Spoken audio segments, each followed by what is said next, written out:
Any analyst at any time can target anyone, any selector anywhere.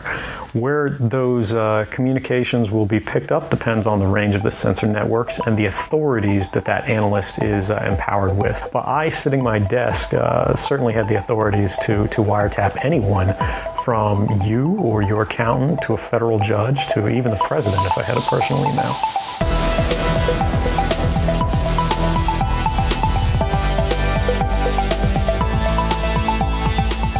Broadcasting from Brisbane, Australia, this is The FOMO Show.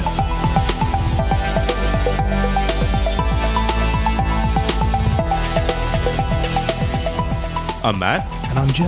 And this is a fortnightly podcast where we talk about the exciting ideas changing the world today and what might change the world tomorrow. You can find us at FOMO.show or by searching for The FOMO Show on your platform of choice. If you like what you hear, leave a rating if your podcast app supports it. That will help more people find our show. Yeah, and all the links to what we're talking about are in the show notes, so check him out to keep up to date.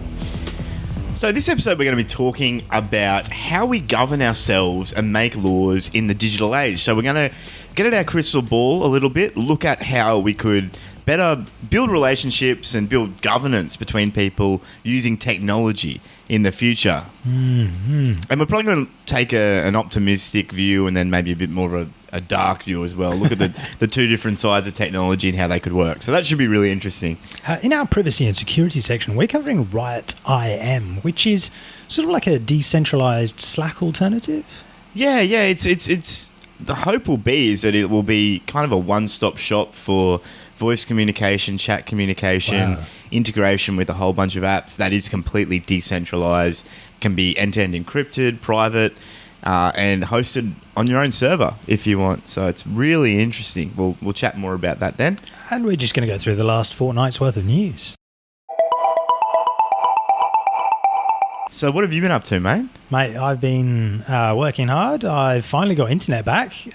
So we had a little gaming session the other night when I got my internet back, so that was awesome. And it was like you'd never left, you know? Like at the moment you got internet back, you were straight back into those neural pathways. Oh, mate, it was great. And but yeah, now I've got to get all these YouTube episodes up for our dear listeners on YouTube. Yeah. The show is now up on Spotify, so you can find the podcast on Spotify now. If you're looking for an easy way to get your friends onto the podcast, just tell them to search for The FOMO Show on Spotify and tell them it's not the one about pop culture, which seems to have popped up recently, but it's the one about tech. Yeah. So it's the one with the cooler logo. Yeah. The dope one. Yeah. All others are fake. Simpler but cooler. Imitation is the sincerest form of flattery. I've also just scheduled the first Blockchain for Business meetup for 2019. When's that happening? The 19th of March, I believe. Awesome. What are you talking about? So I'm talking about security tokens. Nice. So ICOs have kind of died down the last year or so, I guess, and people are starting to talk about security tokens, but there seems to be a lot of misunderstanding about what securities actually are, what makes sense to tokenize and what doesn't.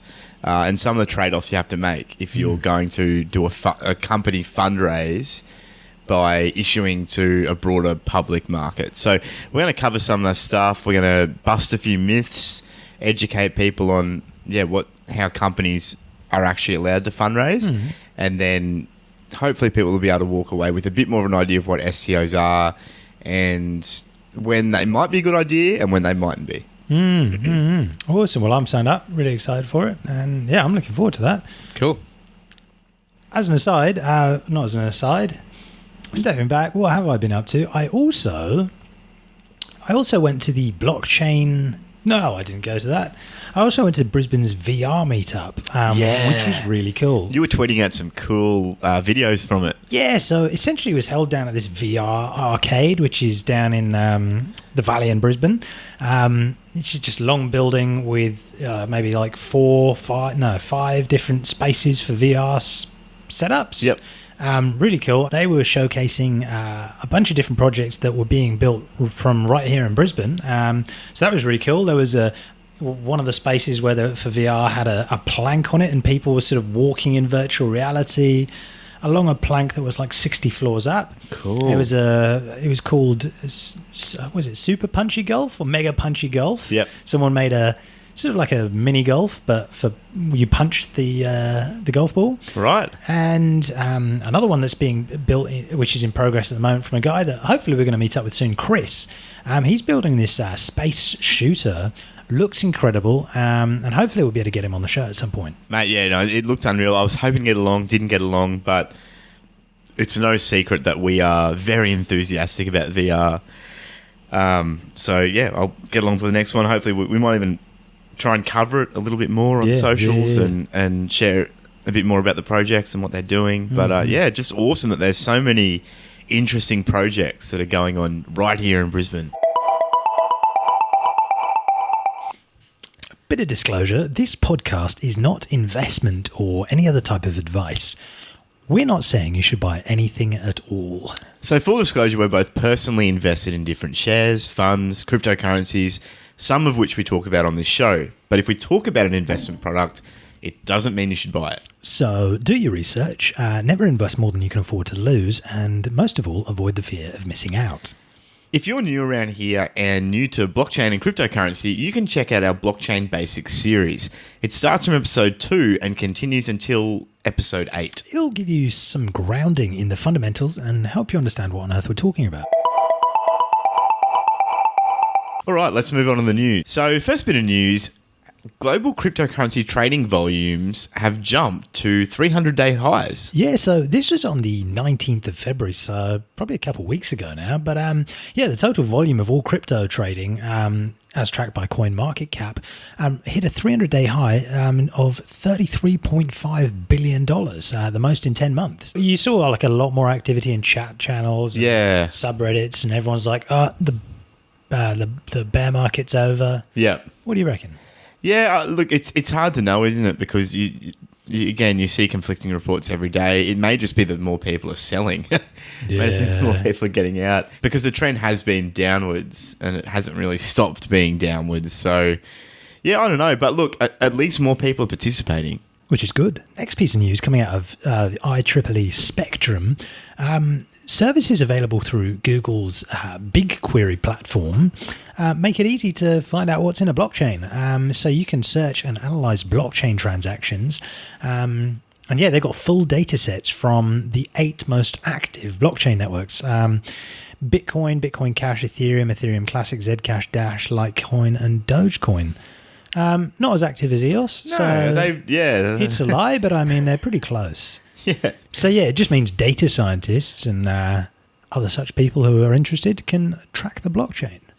Yeah, and Google has some pretty cool tools around BigQuery. They can represent things in a number of different ways. So if you are that way inclined, you can definitely go and have a look at it. You can also query it with SQL stuff. So there's just some cool tools in there if that's what you want to look at. But I guess it's just another way that we can look at these ledgers and make sense out of these ledgers, which is always a good thing.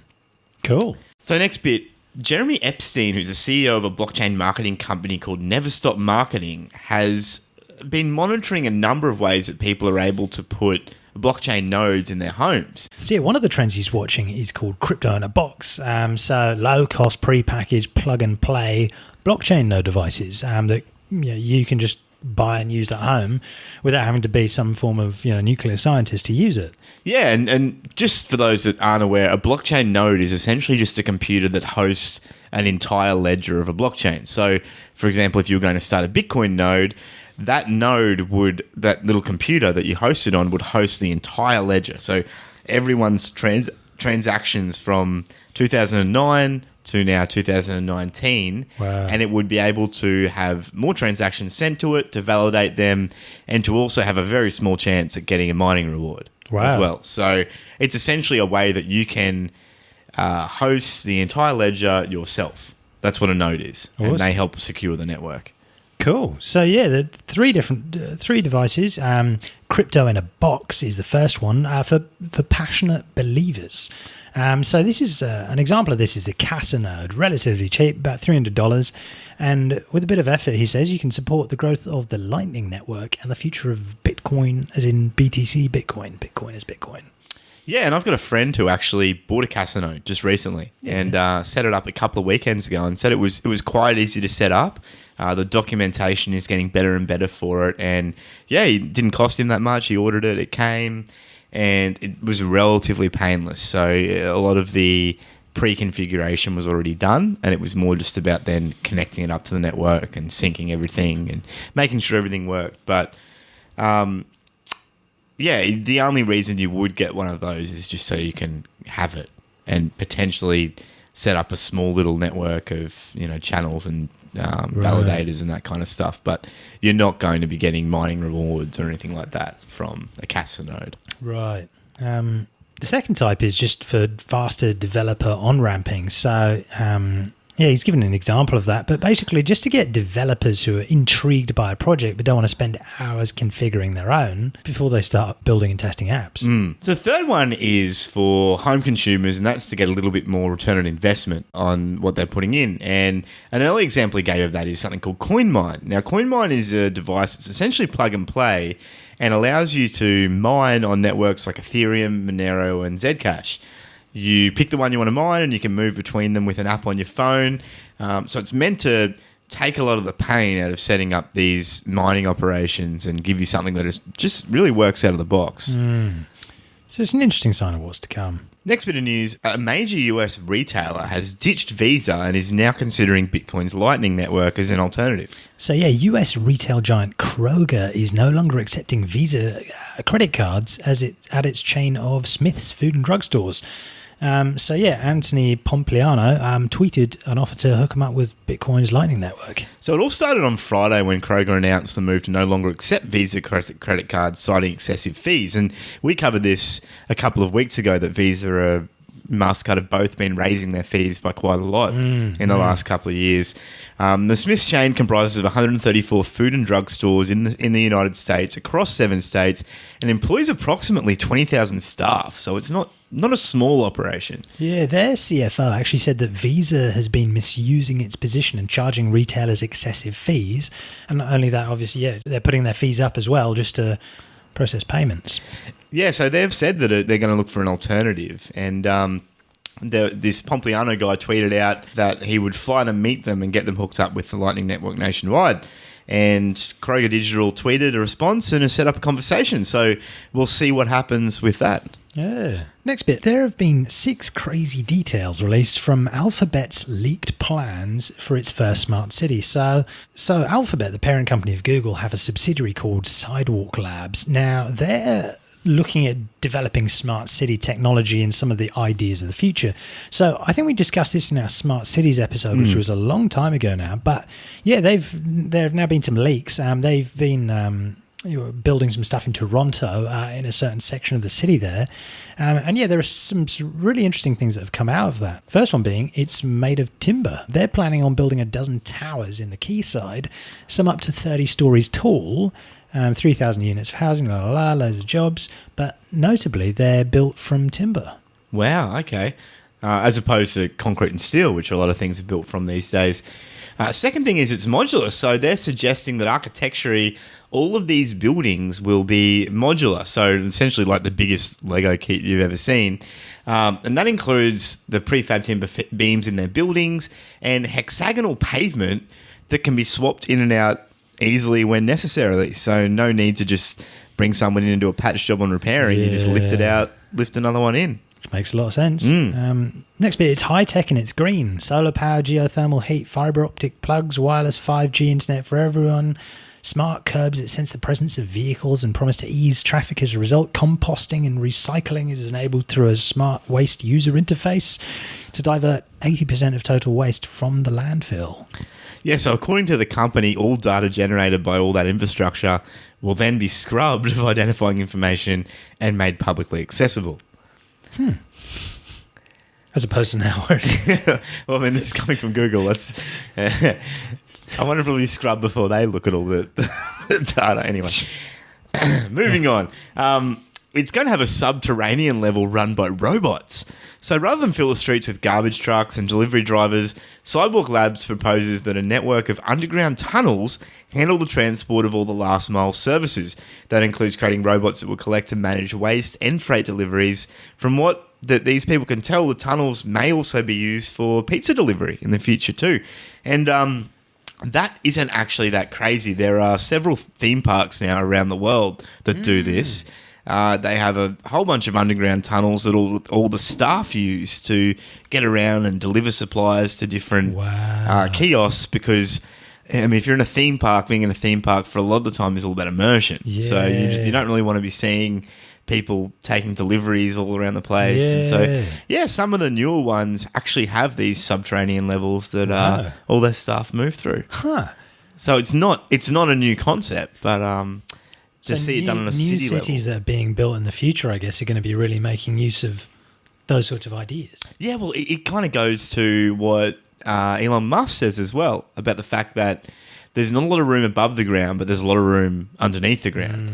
And, you think about it, it makes a lot of sense for a lot of these utility and delivery kinds of things, doing it underground and maybe just having a little area in your house where people can either pass stuff up or like shoot stuff up, or shoots for your garbage, etc., like they have with hotels. That makes a lot more sense from a city management perspective to push all that stuff underground if you can build the infrastructure there at the start. Yeah. It'd be interesting to see. Second last bit, they're also pushing you outside even in the cold. So they're looking at heated bike lanes, such as those in the Netherlands, which melt ice so that you can cycle around even in winter. Additionally, they're also hoping these towers will feature bubbly building raincoats that create clear top tents over public areas. So that it's being tested apparently, so it could feasibly open outdoor coffee shops and farmers markets year round. Interesting, because if you've ever walked through the city when it's raining, the gutters quickly fill up and you get your shoes wet, and then your socks get wet and everything gets wet, especially if you forget your umbrella. So it would be nice. The tarps have to be really durable, though. The last one, Sidewalk Labs will pay for some of the projects with a loan. So much of the concept is dependent on all sorts of other infrastructural upgrades to areas like sewerage, which could be up around $6 billion on its own. So Sidewalk Labs is offering to foot the cost as a loan, but the city would have to pay the company back. But they argue that the increased property taxes generated by the new development would be new money for Toronto and could be used to pay back the loan over a number of years without any real tax burden on the city. Heartwarming tale. Oh, it all sounds really great. Speaking of great, China have banned millions from flights and trains in a social credit crackdown. Wow, yeah, so we covered social credit a couple of times on the show, I think. Yeah. That's a system that China's introduced, which essentially means that every single person has like a star rating. And the good things they do in the eyes of the Chinese government brings their rating up a little bit. The bad things they do in the eyes of the Chinese government bring their rating a little bit further down. But the problem is the further down you go, the harder it is to get your rating back up. Little hack for getting a little up the ratings. Just subscribe to the FOMO show. That's right. But yeah, banned from things such as air and train travel, blacklisted individuals are being punished in a broad effort. So, essentially around 17.46 million people who are discredited have been prevented from buying plane tickets. 17.46 million people, while 5.47 million people were disallowed from purchasing tickets to their high-speed train system. Yeah. Now, these seem like massive numbers, and I'm not defending China for a second, but that is a very, very small percentage of their population. But it's still pretty significant. And it's crazy that you're completely locked out from using this stuff. They're saying, no, you can't buy a plane ticket because your rating is too low. No, you can't go on a train because your rating's too low. And if systems here are anything to go by, you very often as a customer, you as a listener here, you've probably found you've called up a company about something and your name is John Smith, somebody else's name is John Smith, and you've both got crossed wires somewhere. Yep. You're receiving the wrong post or this or that. And Imagine if their system was hacked too. Imagine the kind of havoc that could be wrought if someone hacked the system and changed a whole bunch of ratings. Well, it's funny that you're saying it's been hacked. Now, it hasn't been hacked that we know, but according to the Electronic Frontier Foundation, a massive database leak has actually given a window into the digital surveillance state. So, Yeah, early this month, a security researcher found and disclosed an exposed database live tracking the locations of about 2.6 million residents in Xinjiang, China, which was offered a window into what that digital surveillance looked like.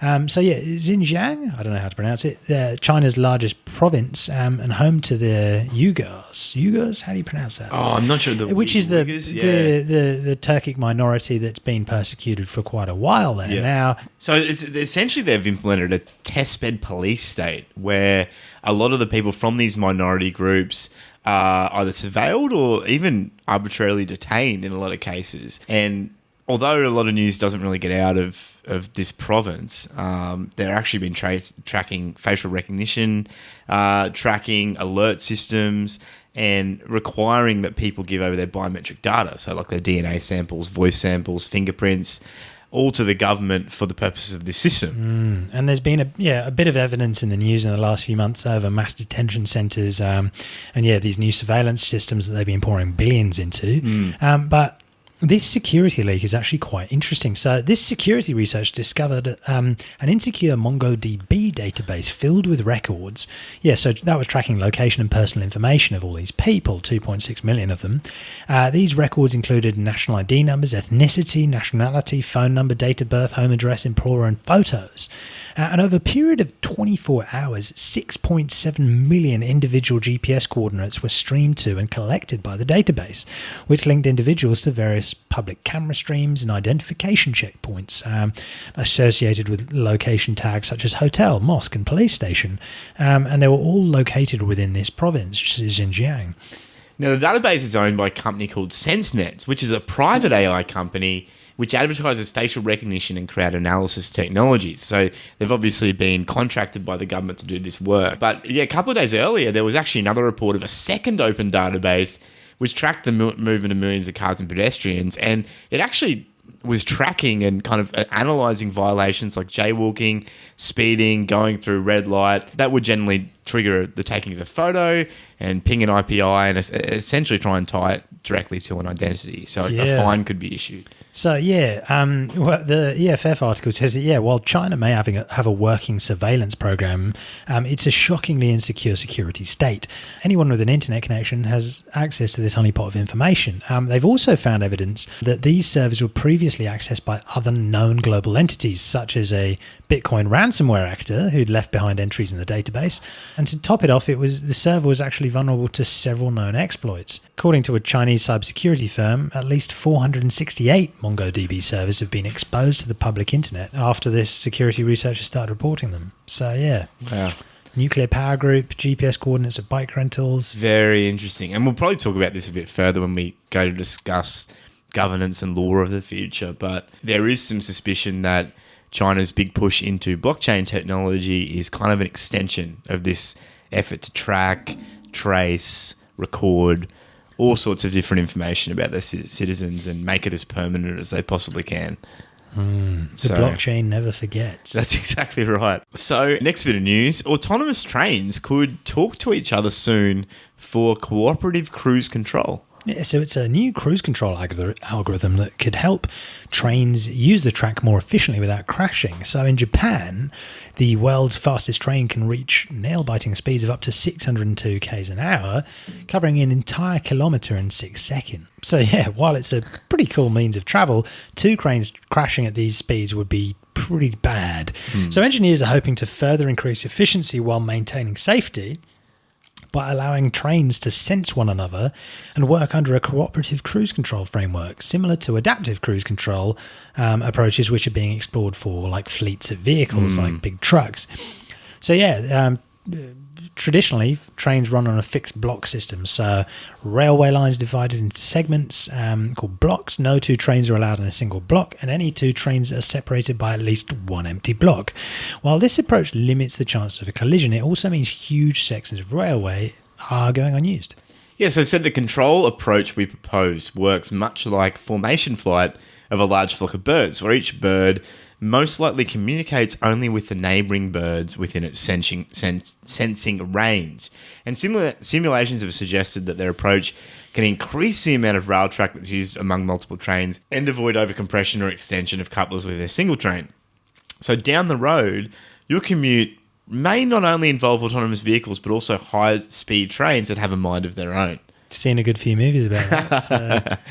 But it's such an amazing extension of what we're using for cars, isn't it? Like we talk about autonomous cars, and they'll have sensors, but their sensors are only like, I don't know, 25 meters or 50 meters or something. But the fact that these trains are covering 1 kilometer in 6 seconds means that they'll have to be so much smarter. And I assume a lot of this will be to do with the sensors on the rails themselves. But yeah, that's a massive speed that you're putting your trust in this automation. So you want to be pretty sure it works. Japan is so far ahead on all that stuff, though. I mean, it's just having fast trains for one. Oh, I know. Well, planes are generally what, like 900, 1,000 kilometers an hour? That's generally what they travel at, isn't it? So that means they're traveling at 2/3 the speed of a plane. But that means you could live so much further away from work. Yeah. Huh. Yeah, their high-speed rail system is amazing. So next bit of news. This is news from the Mobile World Conference, which was in Barcelona in 2019. And it appears that 5G is going to put robots' heads in the cloud. Yeah, so low latency 5G networks could actually solve a massive problem for smart robots. So right now you need a lot of technology within the robot so that it can respond quickly. Traditionally, they've found if you actually streamed over 4G or your Wi-Fi to try and get some sort of answer from your robot, it could take quite a lot of time. What they're saying is basically 5G is the solution by just reducing the latency massively. And that's got quite a few implications. So there was a coffee company was demonstrating a coffee serving robot. So after placing an order via a smartphone, a robotic arm came behind a glass panel and it juggled cups, operated coffee makers, and gently placed drinks on trays so they could be collected by waiting humans. So the precise movement was only possible thanks to a 5G network. It supported a pair of cameras on the ceiling within the robot's enclosure. So yeah, one looks outward, keeping an eye on the customers, and the other looks inward, looking at the robot environment. And from that second camera, the robot has a real-time 3D picture of its own surroundings, without which it couldn't manipulate cups and juggle orders as precisely as it did. So plenty of these demonstrations showed how 5G, which is the next generation of wireless, could allow robots to do more tasks and do tasks more intelligently. In many cases, including for this one, the data rates which 5G offers, which can feasibly go up to 10 gigabits per second, which is about, I think, what's that, like about 1.2, 1.3 gigabytes per second.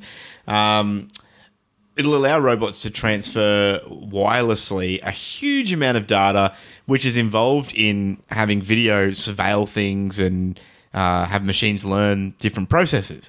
So essentially, it becomes almost like a remote processing center that doesn't need to be in the robot. Now, that's because the latency of 5G is expected to be about 10 milliseconds as opposed to about roughly 60 milliseconds on 4G. So the latency is, what's that about? 600% lower on 5G as opposed to 4G, which means that problem at the moment with needing locality to process things really quickly and make very minute actions can be outsourced, essentially pushed to a server somewhere, and it doesn't have to be hosted on the robot itself. See, there was another company that was there called Cloud Minds. They design and build robots with AI brains in the cloud. We were chatting yesterday about this, actually, and 5G actually has the potential to bring back services like OnLive for gaming, which had this massive problem is the processing was all done in server farm somewhere else and streamed to your computer, but there was just way too much latency back in the day. Yeah, and OnLive was about, 10 years ago or something? They tried to do this thing where essentially it was like, all you need is something that's a computer that can connect to the web.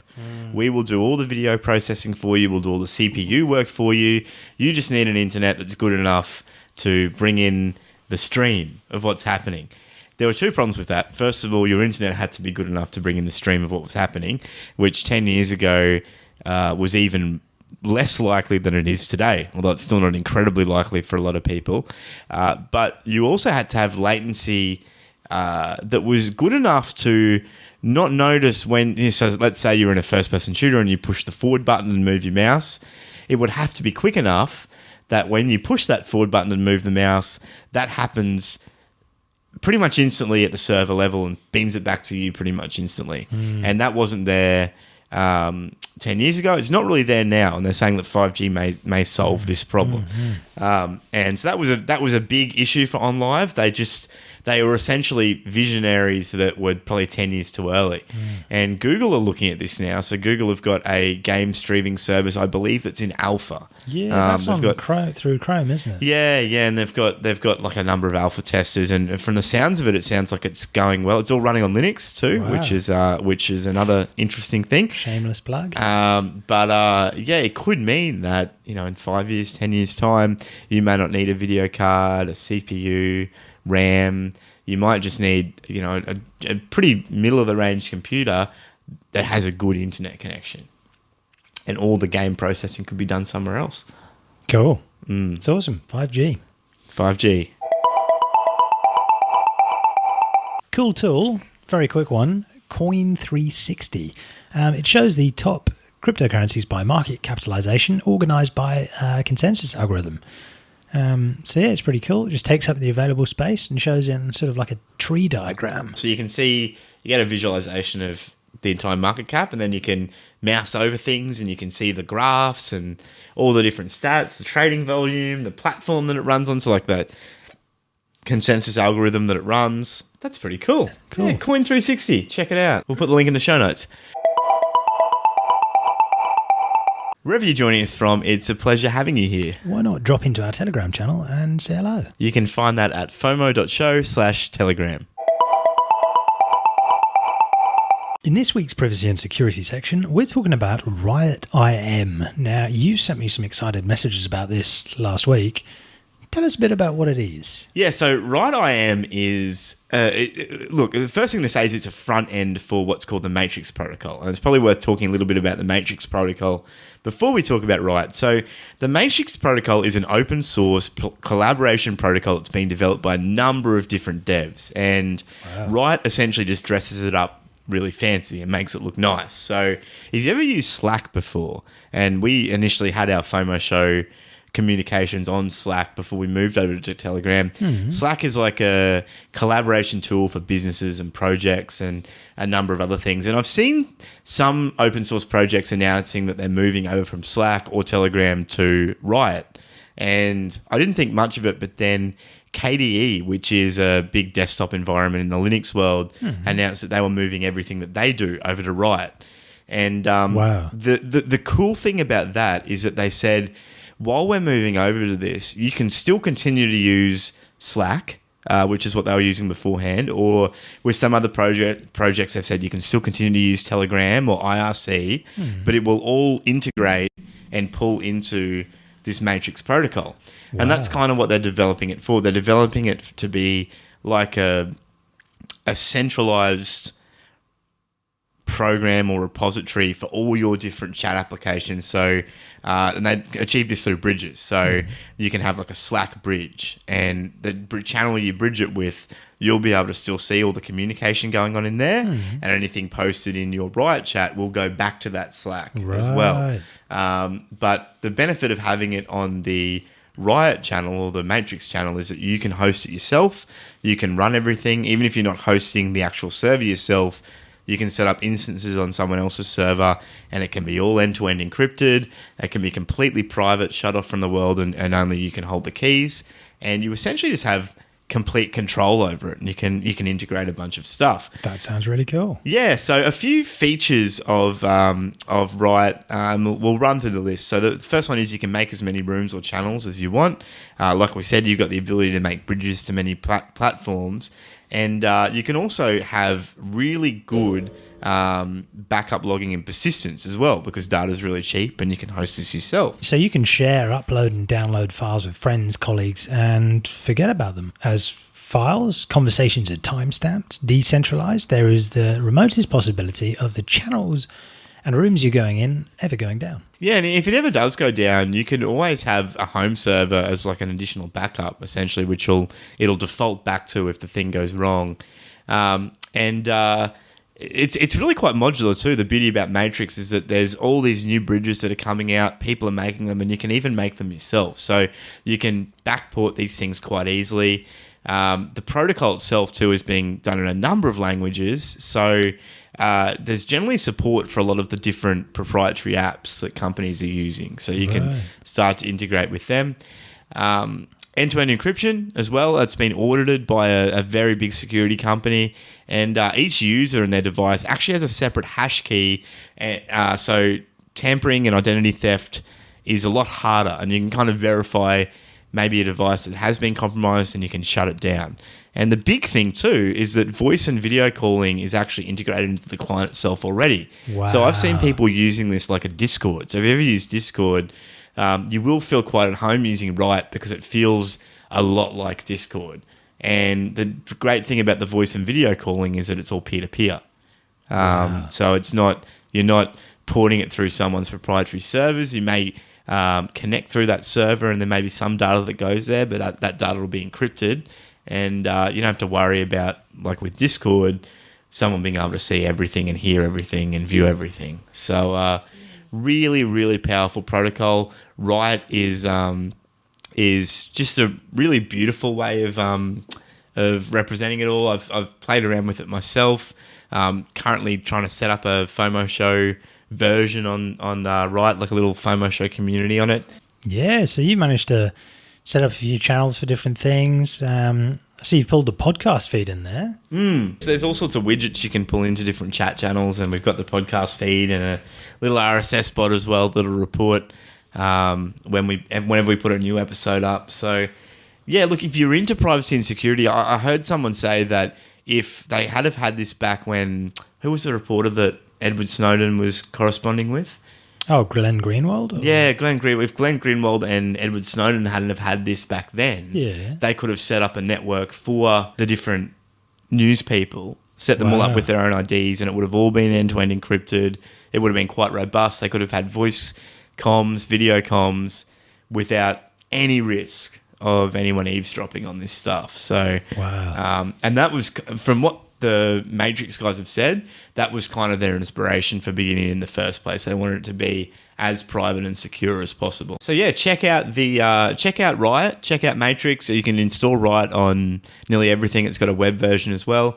We might chuck up the link to the little FOMO show community in the show notes as well. Cool. So in this week's feature, we're covering the future of government and law. Now, this was actually triggered by an article that TM shared in our chat. Thanks for sharing it, TM. So the South Australian government are actually conducting an election using blockchain technology from Horizon State. Now, this is for the state's Recreational Fishing Advisory Council, where the state government is using this blockchain technology from Horizon State to elect 5 people. Now, it's quite a complex vote, being, you've got preferential votes with reserved seats and large cohorts of candidates to choose from.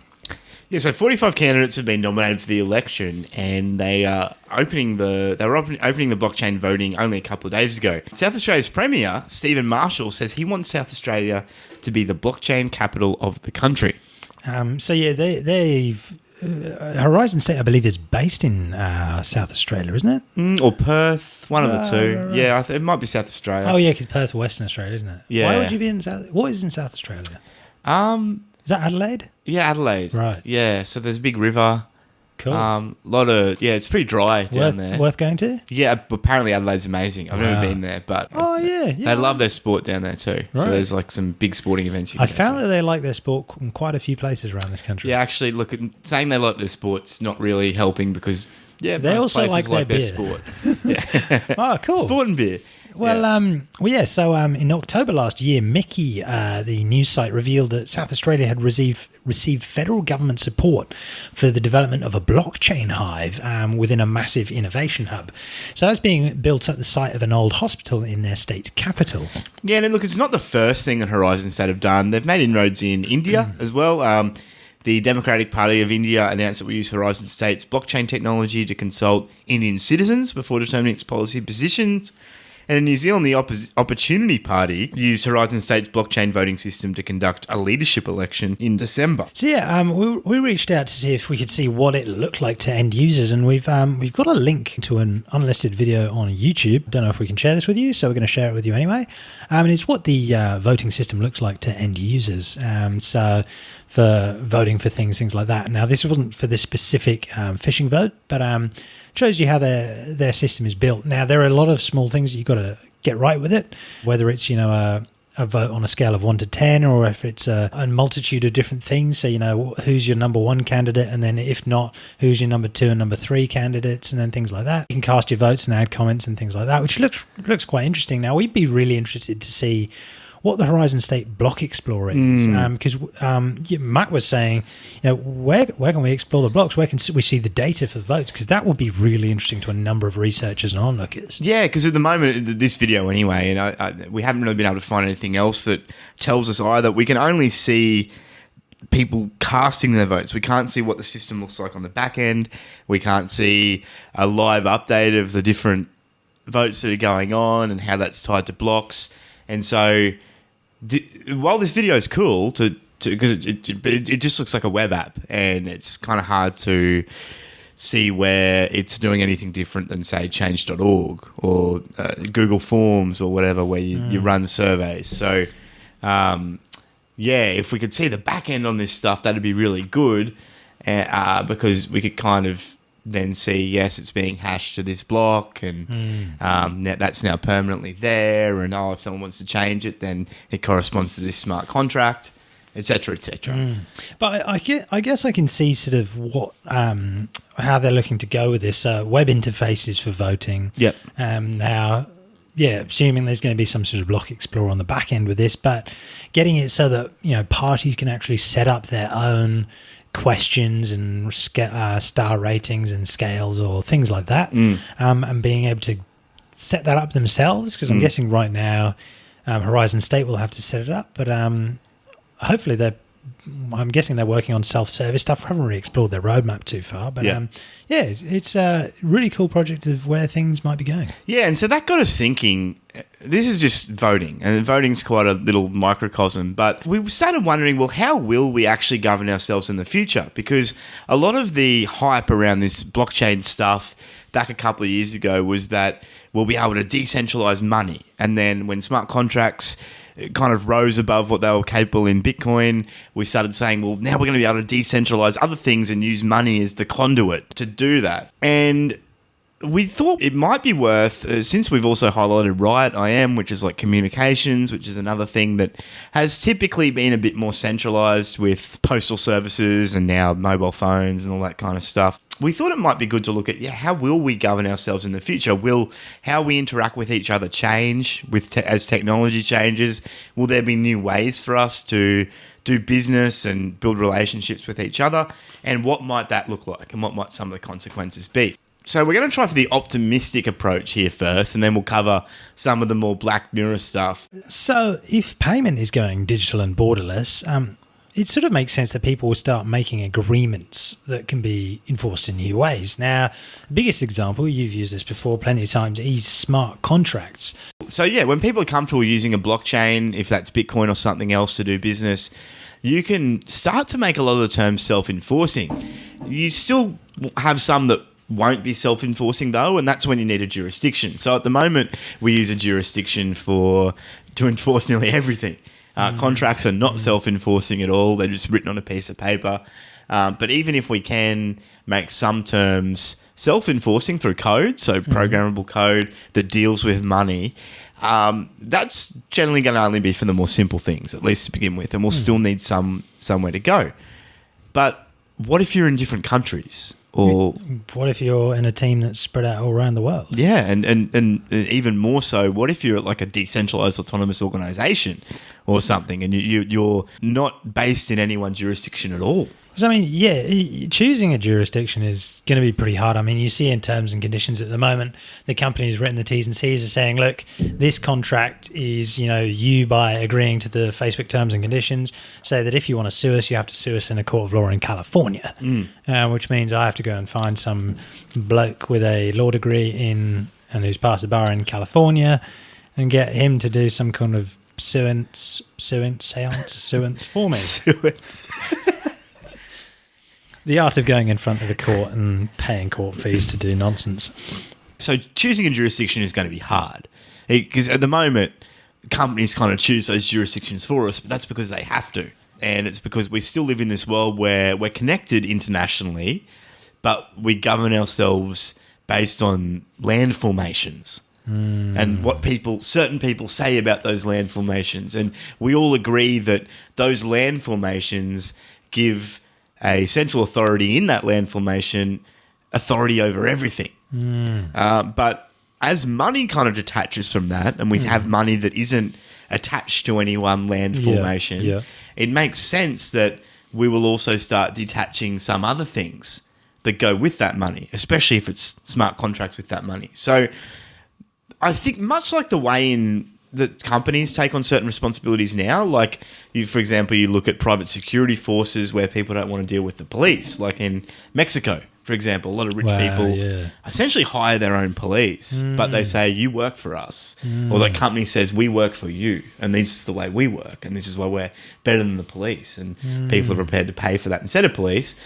We could start to see other organisations or platforms take on some more of these responsibilities, whether that be mediation, managing debts, enforcing terms of agreements. It could be that as Bitcoin scales, or as other networks like EOS or Cardano scale, companies start to stand up and say, hey, we will take care of dispute resolution if you both want us to. Wow. So what you could, for example, get two people are in an argument and then they say, right, let's settle this with mediation. Yep. And then you sort of mediate digitally, or you will say we'll go into a virtual court or something? Or? Well, it would be one step further, because at the moment in a contract, you say we'll have mediators who will mediate our contract, and that's quite common in most contracts now. I mean, myself, I always put a mediation clause in a contract because it's a lot cheaper for people to go after mediation first when there's a disagreement than have to go straight to court. So and mediators are generally a bit more informal. They'll get people talking, and a lot of the time they have really good outcomes. But this will go one step further. What you would probably do is, let's say it's a smart contract which governs the agreement. You would program in maybe their account as having the power to deal with certain parts of the contract. And that could be conditional, maybe upon having to go to mediation. But what that would mean is that you could say, we want to have a binding mediation. So we'll go to this mediator, we'll present our case, but they will have the authority under the smart contract, because they're the account holder, to deal with these funds or these contract terms in a certain way. So you'd actually add extra control. I wonder how that would work. Now, I don't know if I'm just asking, like, how would that work? So as in, let's say you and I have an argument about how we split the FOMO show revenue. Yeah. I want 51% and you want 51%, and we're at loggerheads. Yeah. So we go to, you can have 51%. I mean, but the difference of 1% is millions and millions of dollars. Oh, that's true. With the amount of revenue that we get from the Zimbabwe show. coin we've got coming in off the... That's right. So we've got an argument here, and neither of us want to change on it. But we have let's say we have a smart contract that has a mediation contract. So how would that, in an imagined future, it doesn't have to be perfect. How are you seeing that playing out? So what you would probably have is you would probably have a conditional clause, and this would have to be an editable smart contract, which some networks can do now. You would have a conditional clause saying that if both of us agree to enact the dispute resolution procedures, we will give this account admin privileges at the conclusion of the mediation. So that would mean that that account would essentially become like the contract creator at the conclusion of that mediation, and they would be empowered to go into the code and say, edit the smart contract, which splits the money up, and give Joe 51% and Matt 49%. Right. If they decide. So it means that we both sign on for an unknown sort of result. Yep. But so it's always which is what you do with a court now anyway. So it's like a multi-sig sort of there, and then that moves on to an arbiter. So wow. You'd still have to trust the mediators are going to do the right thing, of course. And that's where I see there will probably be companies that, there's probably star ratings and all sorts of things on these mediators, and companies will probably build up their trust as trusted mediators for this stuff. See, this is the question though: is how do you get a trusted mediator? Because if I get 49% and you get 51%, you're going to give them a good rating, and I'm not. Yeah, very true. So, I guess it's all problems that need to be solved. Yeah, but it's so fascinating to see where that could go. Wow, that's awesome. Yeah. Well, let's move on to like self-governance. Yeah. So, one of the most interesting ways in which new tech can change the way we interact is self-governance. So, crypto gives us the ability to have a really basic building block of society. So it's money not controlled by any centralized government and not gated behind a bank. And it's also programmable, and we can build on top of that. Yeah, so a layer, a system which has programmable money, which is open source and not controlled by anyone, is really the perfect foundation for a system of governance.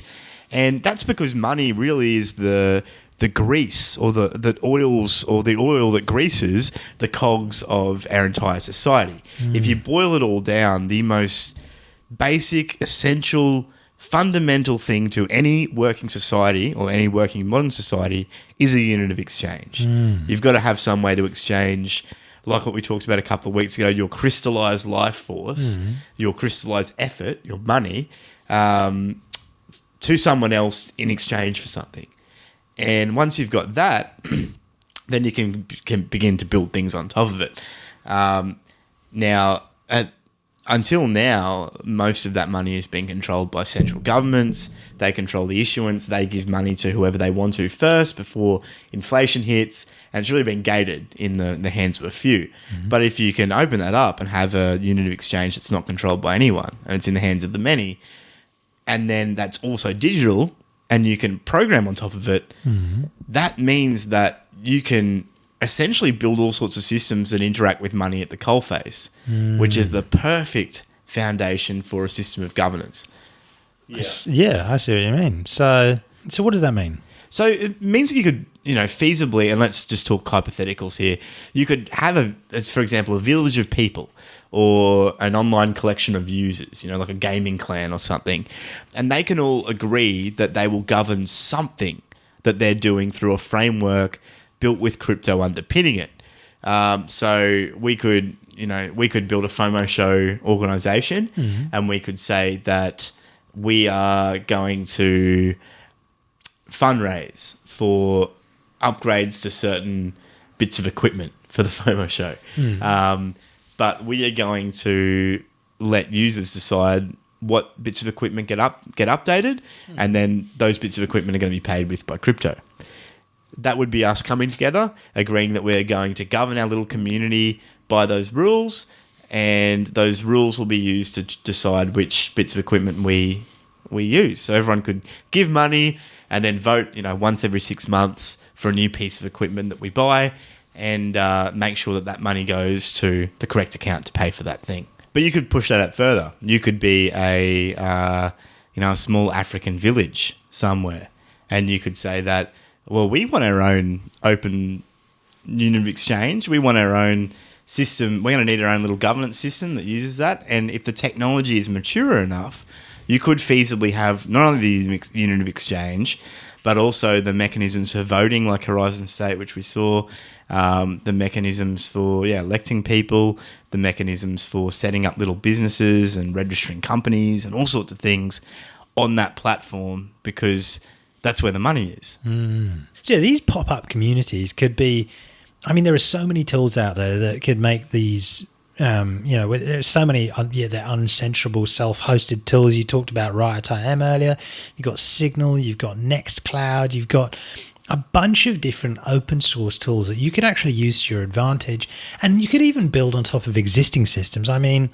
For example, SMS. You could make, in a village somewhere where you get texted from, this automated phone that's just plugged into a smart contract, and it's putting the votes that people are putting in out to the people. So people are texting back yes or no, kind of like what they got in Switzerland. But it wouldn't be too hard to build this yourself.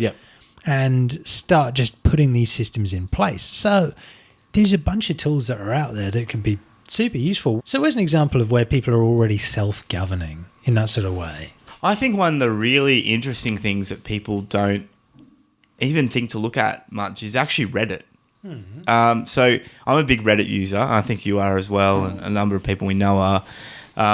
Reddit is a kind of like a content aggregation service, but it's also turned into like a social media service almost, where there's all these different subreddits and people of like-minded interests congregate. But one of the first things that happens when these communities begin, they get a few members, is they start setting rules, and you start getting moderators. And the beauty of Reddit is, up until very recently, it gave everyone the power to build whatever kind of community they want, talk about whatever kind of content they wanted, and basically make whatever kind of rules they wanted as well. So the rules would differ from subreddit to subreddit. They'd have some subreddits, people post too many GIFs that are not, of dogs in cute dog GIFs, and then there were MP4 videos and or whatever. Anyway, we'd have like the history subreddit has some very like specific rules about what you can and can't cite your post. Sources and don't make up stories. Stick to the facts, and that's self-regulation. That is people. That's a great point. Because you look at a new subreddit, like someone spins up a new subreddit for, I don't know, black olives, right? They love black olives and they think black olives are the best, and they want to build a community around that. Before the day they spun it up, that community didn't exist. They used a new technology which has a framework in it to spin that new interest group up. And then as people start joining, they make some new rules. They agree on it. The moderators enforce those rules. Some people might get kicked off because they start posting photos of green olives. And then there's a new rule, no green olives. No green olives. And then a new green olives subreddit starts up for all the disenfranchised people, and they've got their own rules. Freedom. But that's an existing framework, an existing technological framework that even 10 years ago or 20 years ago, people did not have access to that, and you couldn't build these self-regulated communities like they've got now.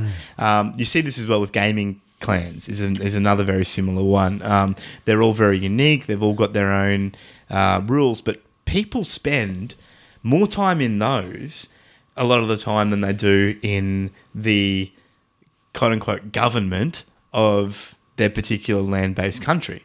And they're far more passionate about the quote-unquote government of their subreddit or their gaming community than the government of their country. I guess you see some problems that sort of come in there. So when you take the Reddit example, you remember, whether it's world news or things like that, there are some very controversial subreddits out there. And you have, very frequently you have allegations about, moderators have the control to, the power to ban people or remove people and remove posts, and generally make sure the content is of a certain level of standard of quality to their liking. Some people are like, these moderators are, taking the power into their heads, and they've got all these sorts of corrupt interests. But do you have any sort of thoughts on how that sort of side of things is going? Yeah, I think open source is really helping a lot of this stuff. I literally looked up yesterday a couple of open source alternatives to Reddit because I found one of my subreddits they'd been contacted, but they were breaching copyright.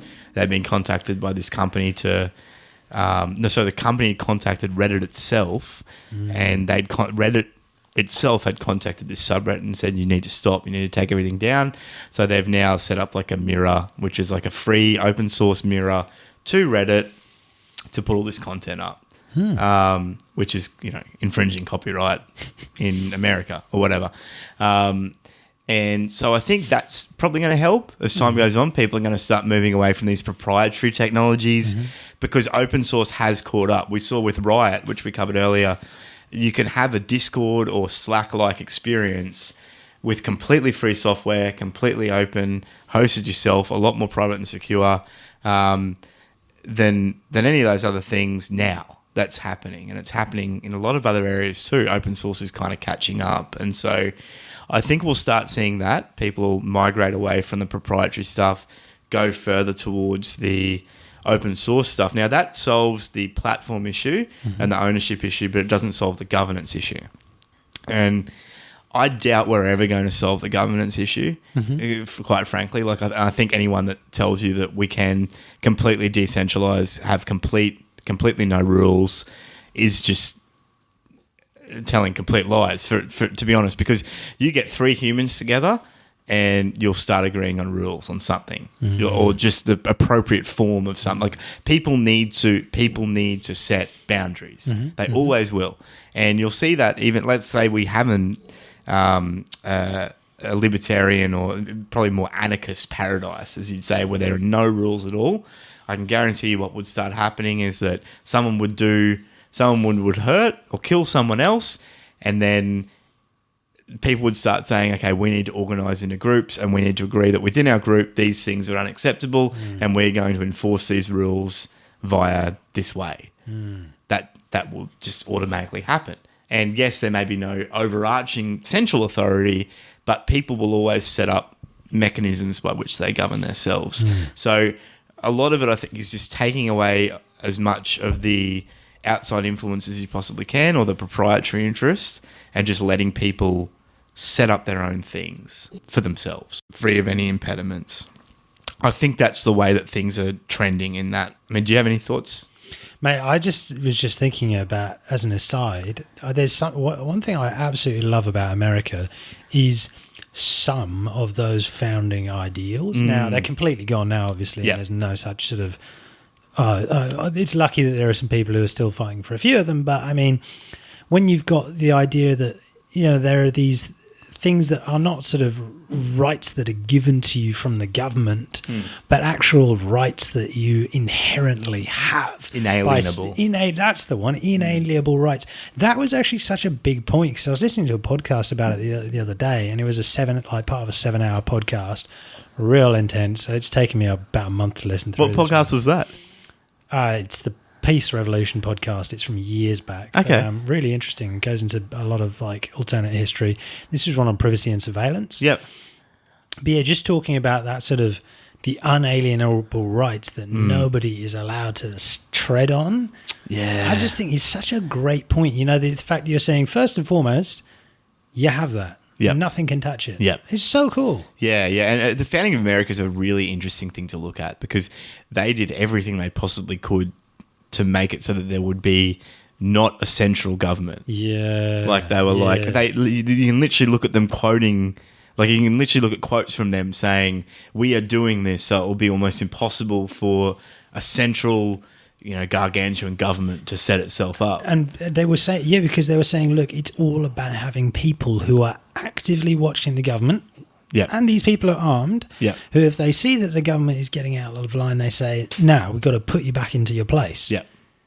And it's so great, because they were under complete tyranny from the British, and now they're just under their own. Yeah. They've sort of become the very thing that they swore to destroy. It's such a beautiful set of ideals. Yeah. And I think that's where, for me as a lawyer, I look at these technologies, and I look at these ways that people are beginning to set up new structures. Yeah. And they're beginning to be able to govern themselves in new ways. And I truly hope that in 10 years, crypto or blockchains are at a point where we can effectively set up governance structures on some of this stuff. And that hypothetical African village can set up their own legal structure. But what I hope it's not just them kind of muddling through. I can foresee people beginning to build almost open source legal frameworks for some of this stuff, like a legal framework for the digital age, essentially. And you could take like an American Constitution, which is a brilliant document, an amazing document,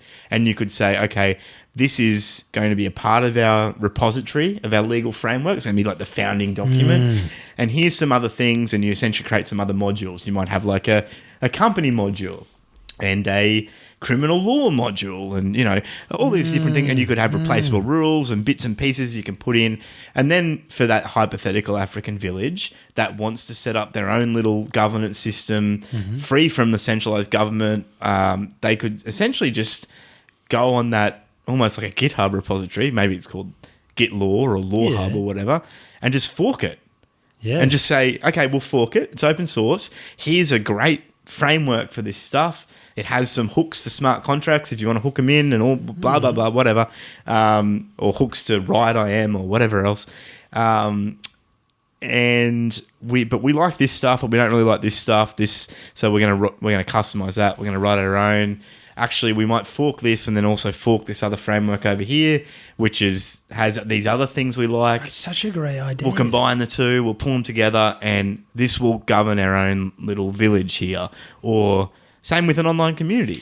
Well, maybe you create that and have almost ideal starter bits. Yeah. But then like a few different options, because you've got some people who want to be more sort of more liberal, and some people want to be more conservative. Some people want to give more power to the controllers of your village, or more power towards the people and less for that, because it obviously changes from place to place. Yeah.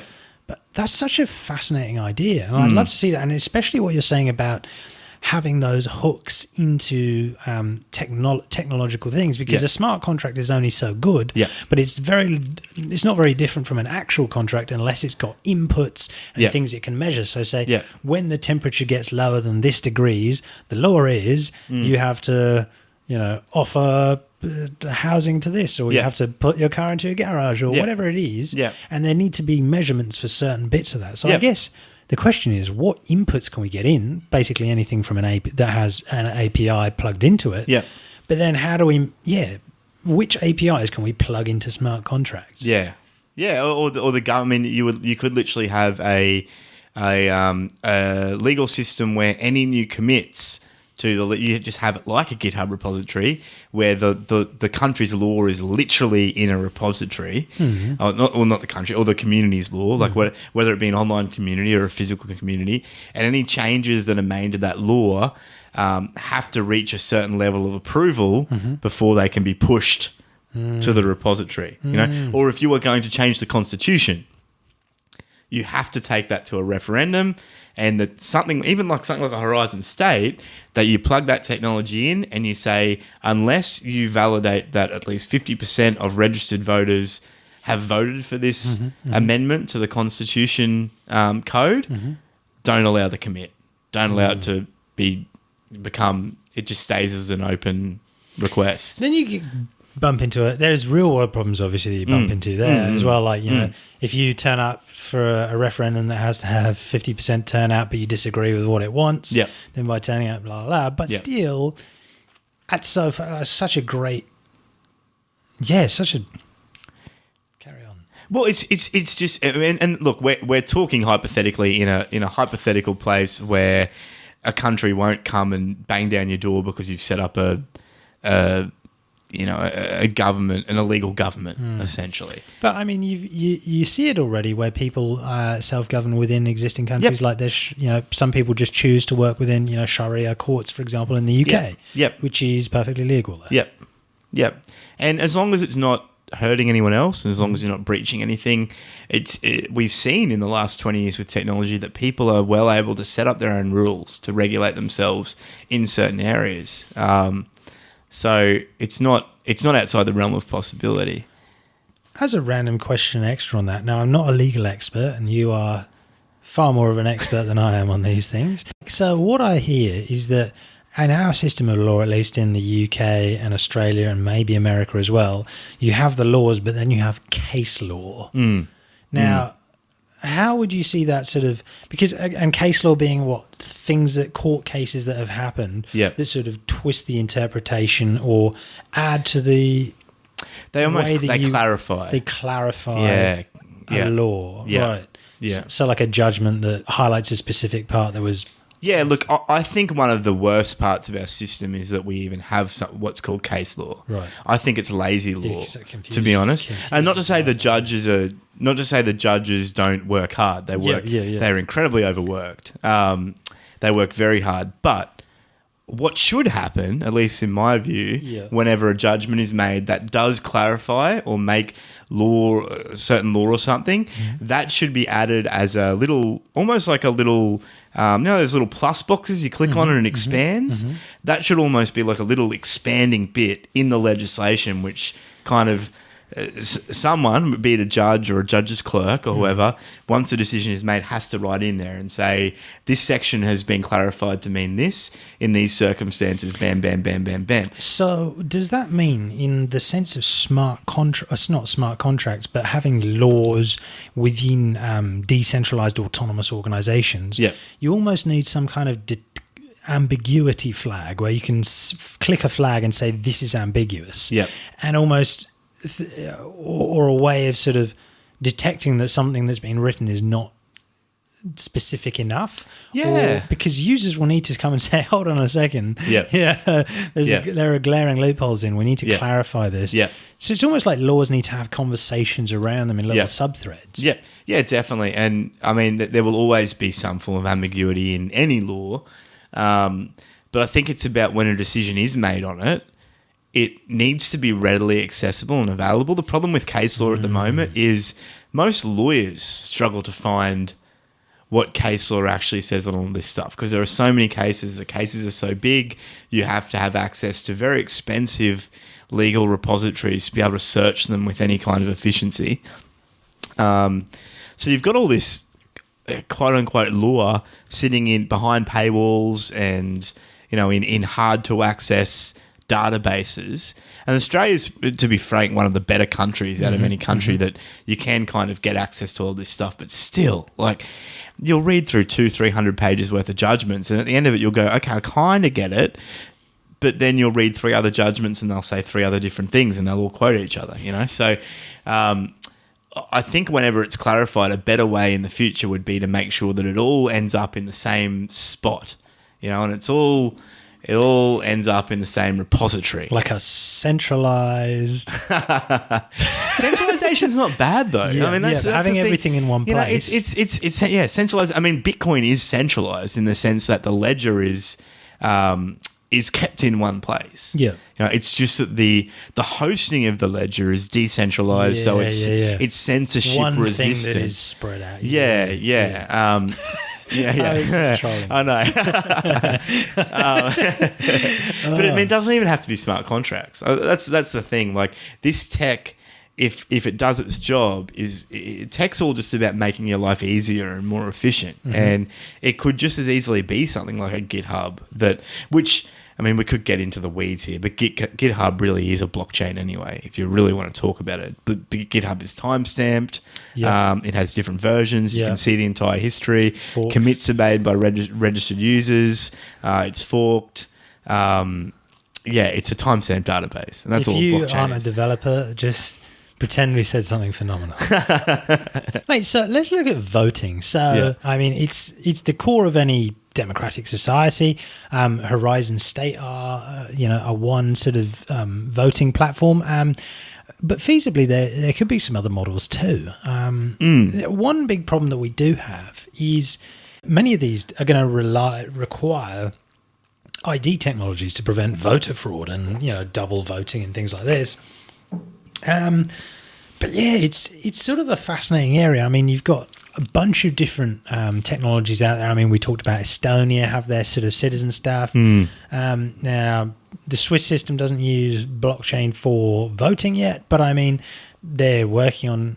Weren't they getting? Oh no, they were getting. They're in Zug. I think they got it in Zug. Yeah, but I mean, their system is one of the best.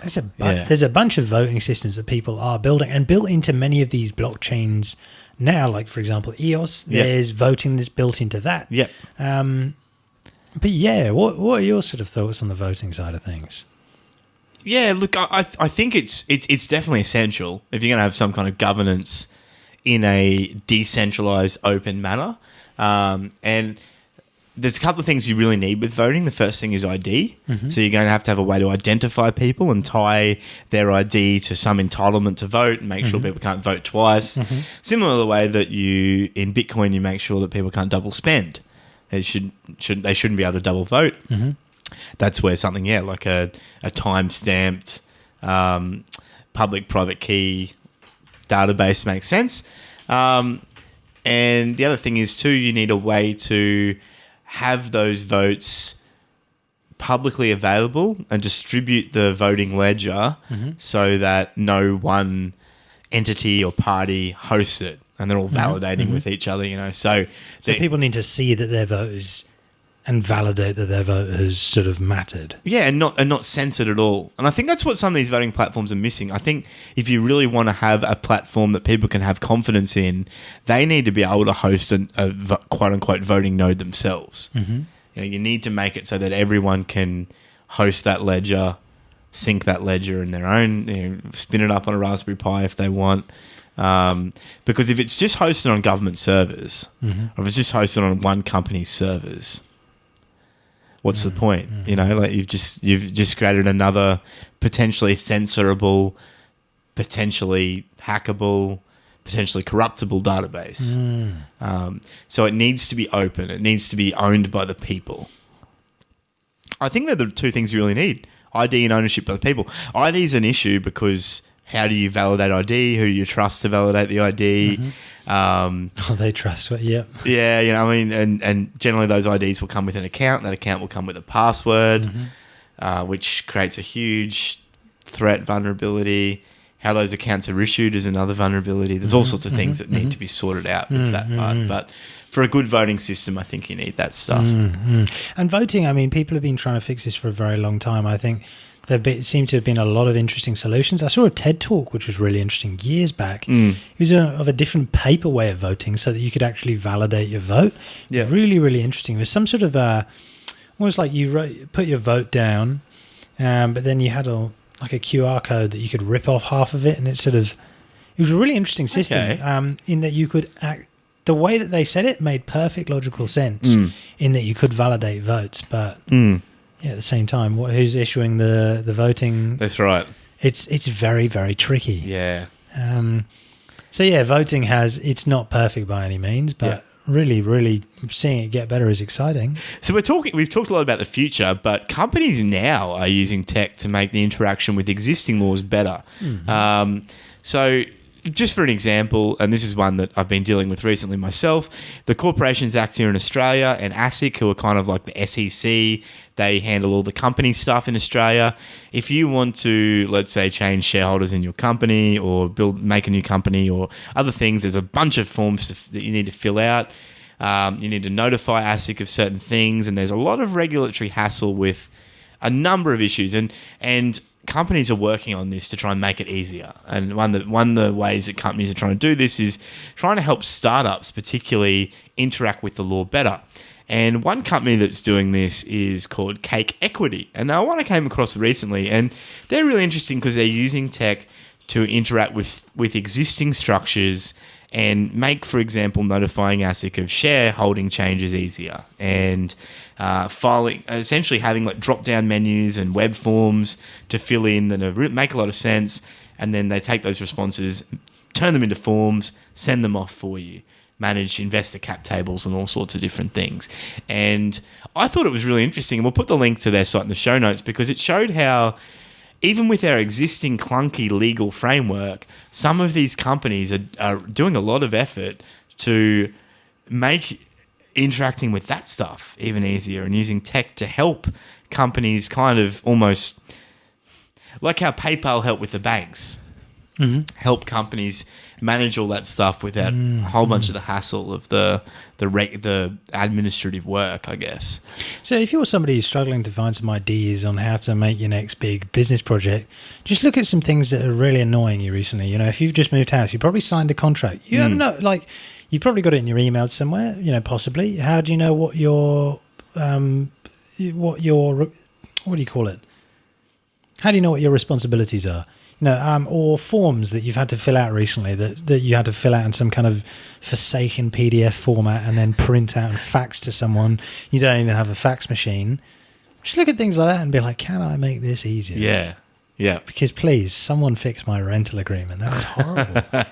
Yeah, they're no fun. Just like the whole lot of this, like property agents could just totally digitize half the stuff they do. Anyway, I'm going back off your forms. I think that's why we're having this conversation though, is because at least in our Western countries, our legal frameworks and our regulatory frameworks have gotten so bloated, and they've gotten to such a point where they are so unwieldy, and even lawyers, like experienced lawyers, struggle to find all the information they need. And the whole thing with laws is they're meant to be accessible and they're meant to be legible for the public.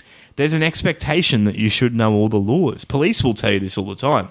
Well, the law's there, you should know. Like, not knowing it is not an excuse.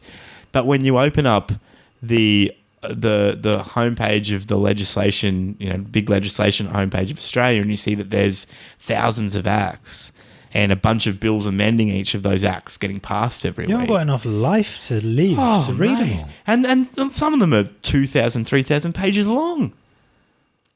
That sounds like somebody's been just adding words just because they're paid to add words. Yeah. But so I guess at the end of this, the voting side of things, you get, in my view, you want sort of digitally, you want the ability to plan and suggest what people vote about, then the ability to, once things get a certain number of, amount of voice behind them, then moving it to a vote, and then actually being able to measure how it's executed. Yeah. And being able to measure those sorts of things. Yeah. But I just want to see more interfaces for processes. So if it's a rental contract or things like that, if my rental contract says I have to mow the lawn, remind me that I got to mow the lawn. Like I'd find that things like apps, and I think we can build this with notifications on websites. Yeah. I mean, it's getting better, and you can push notifications through to your phone and all these things that don't need you to put something on the app store and be the next developer who fixes bugs in their app and release a new one and all this and maintain licenses. Just make interfaces for a lot of processes. That, I feel, would be so good for so many areas, whether it's property, whether it's transactions. And I feel that the people who make interactions for like forms that work on mobile phones, really simply, just for whether it's for forms, whether it's to push processes along, I don't know, that really excites me. Yeah. And we seem to do all the innovation in the trivial areas of our life instead of the areas of our life that cost a lot of money and are really important, don't we? Because how many times in the last month have you had a frustrating bureaucratic process and someone goes to you, it's the 21st century, like a little joke. Yeah. And like, we're using paper and all that. Yeah. Everyone jokes about that. Yeah. It's not funny anymore. Yeah. But this is why it is such an important conversation to have, because the people that are running and making decisions about these big governance mechanisms in our current society are people that don't want to change generally. Generally, the status quo is friendly for them. And so that is generally what happens is that if the status quo remains for long enough, people will innovate around it. And we're seeing that with that Cake Equity, for example. Horizon State's another one. They're trying to work in with existing structures and make them more painless.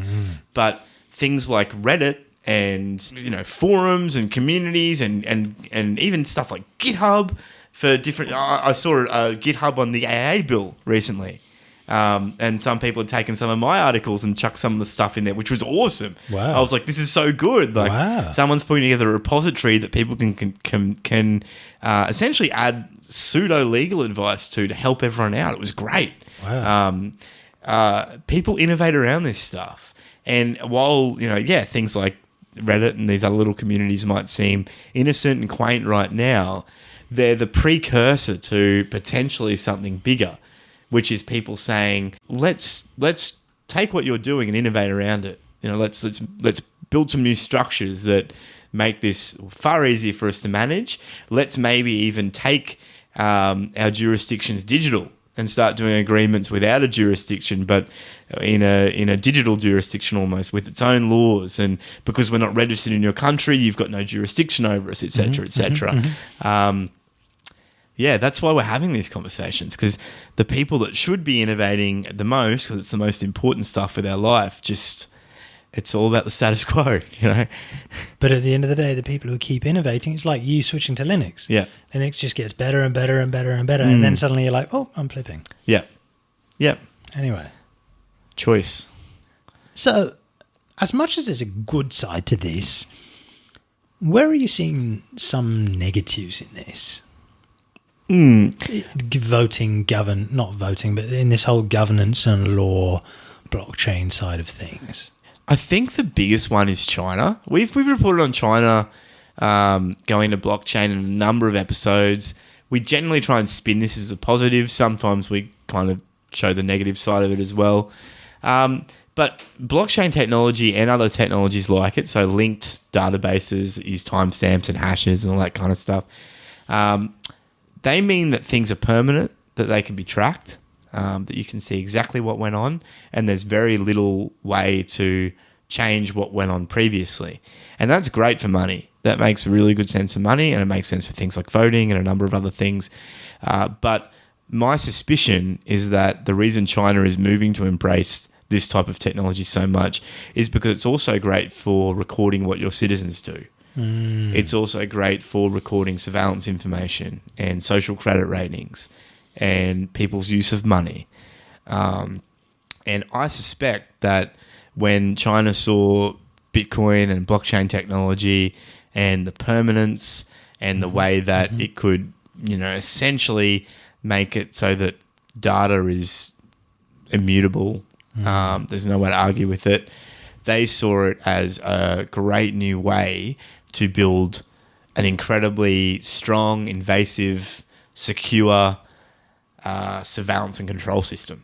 Wow, 100%. I mean, if you get the phone company, let's call it phone company, and you and you get them to say, okay, so every text message that's sent or received, when it comes into your network, log the metadata onto a blockchain. Yep. The user could delete the SMS from their phone.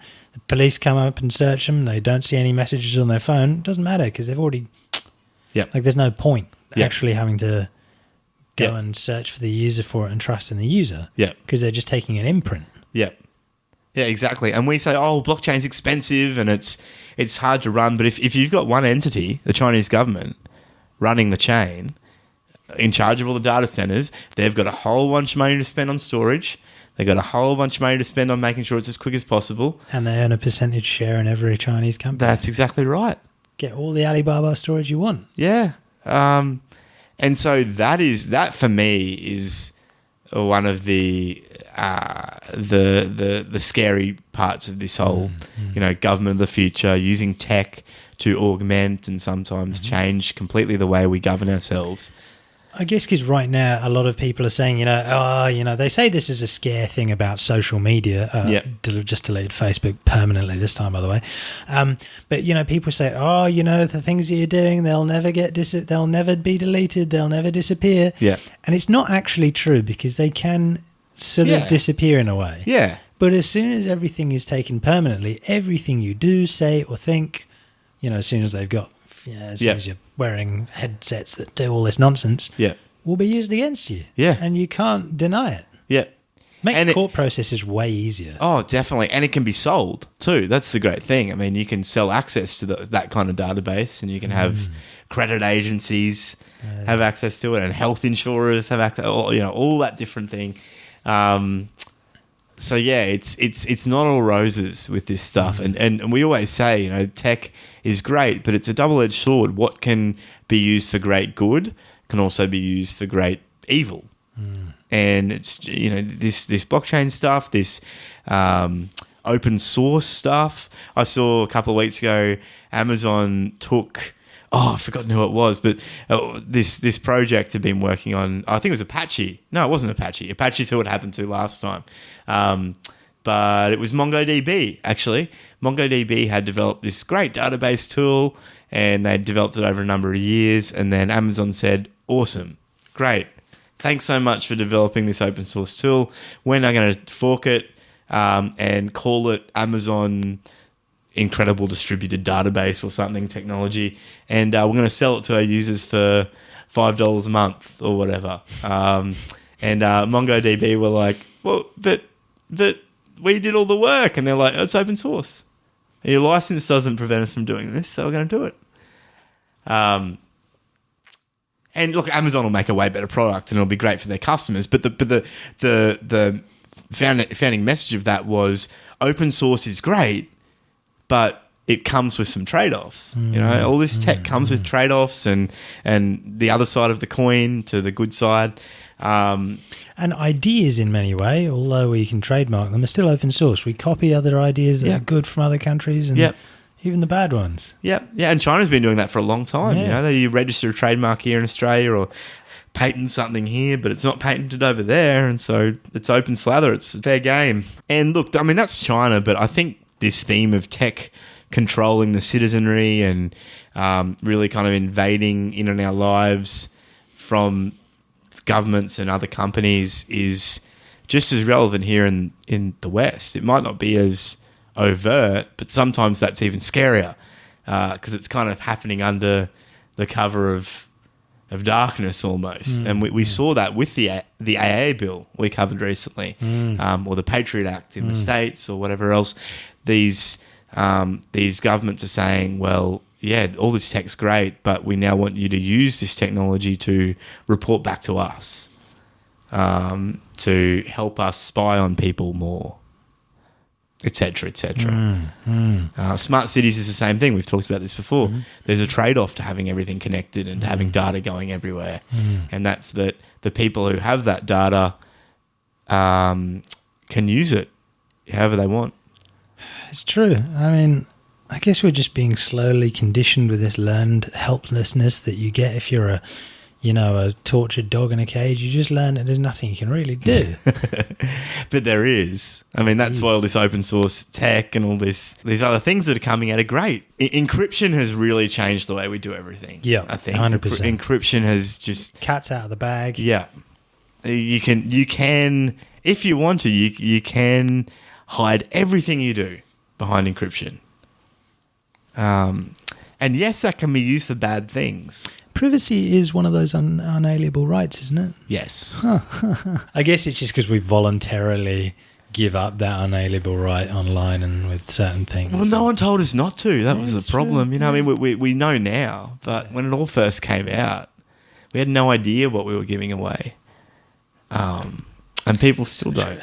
Yeah. So we're learning. I think we're learning, and I think it's just great that the tech is catching up and allowing us to do things in a new way.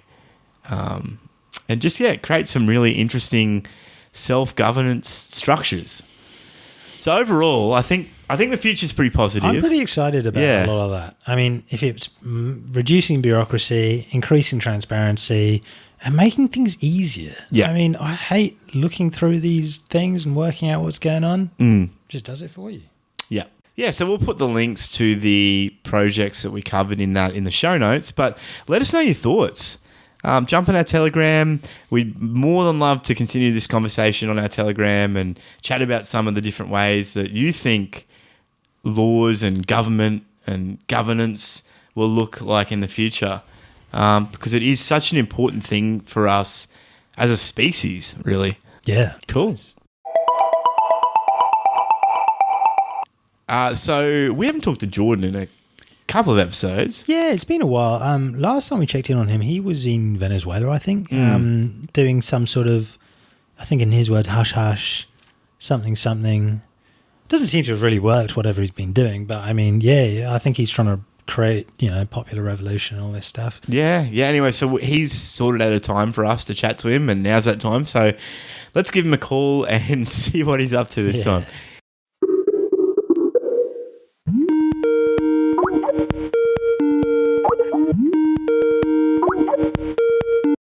Hey, Jordan, are you there? Oh, yes, Brew. How you doing, huh? Good, Jordan. How are you? How's things in Venezuela? Brew, I'm out of Venezuela. I'm back.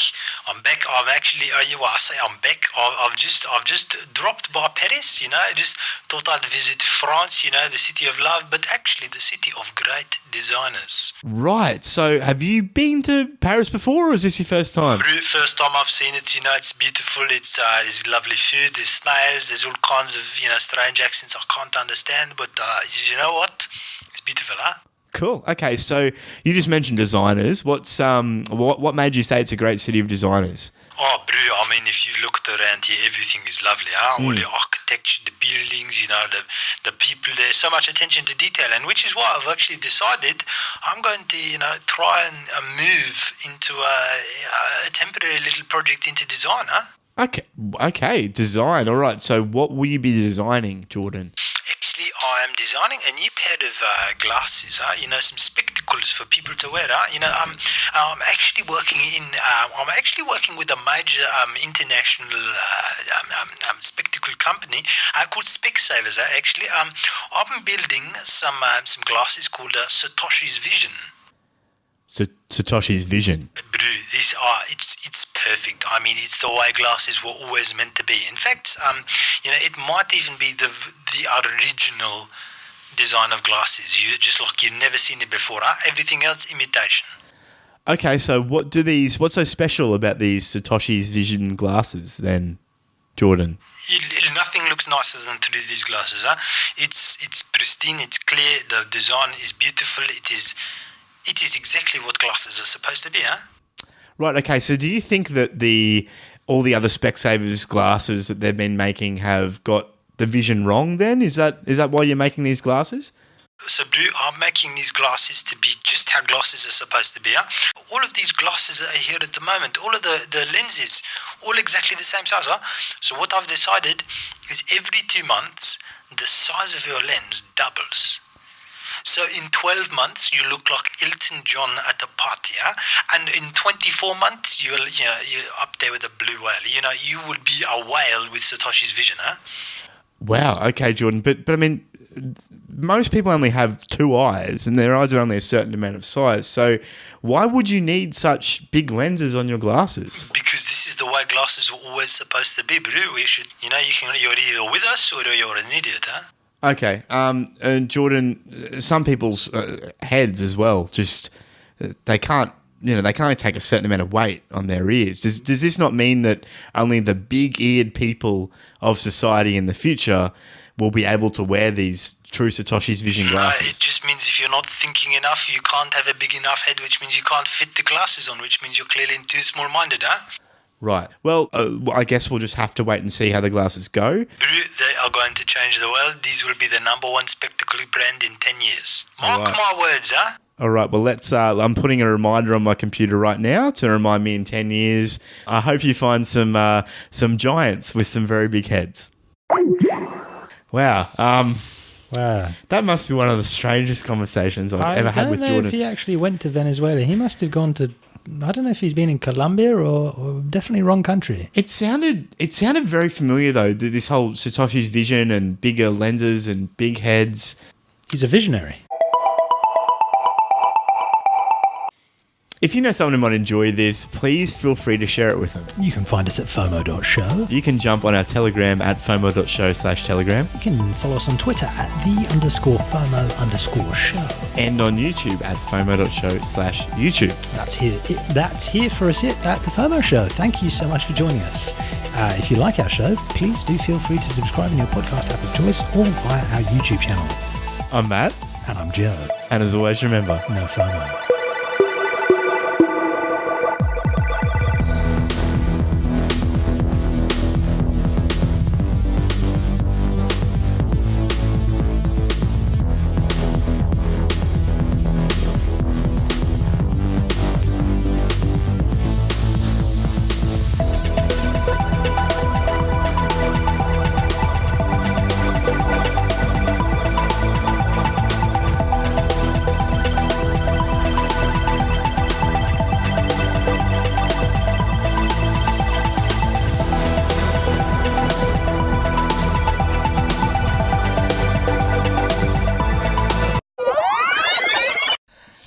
oh man, I just love it. I was like, you had me so pumped for this. I was like, yes. General election, blockchain platform, we finally get to test the model. Okay.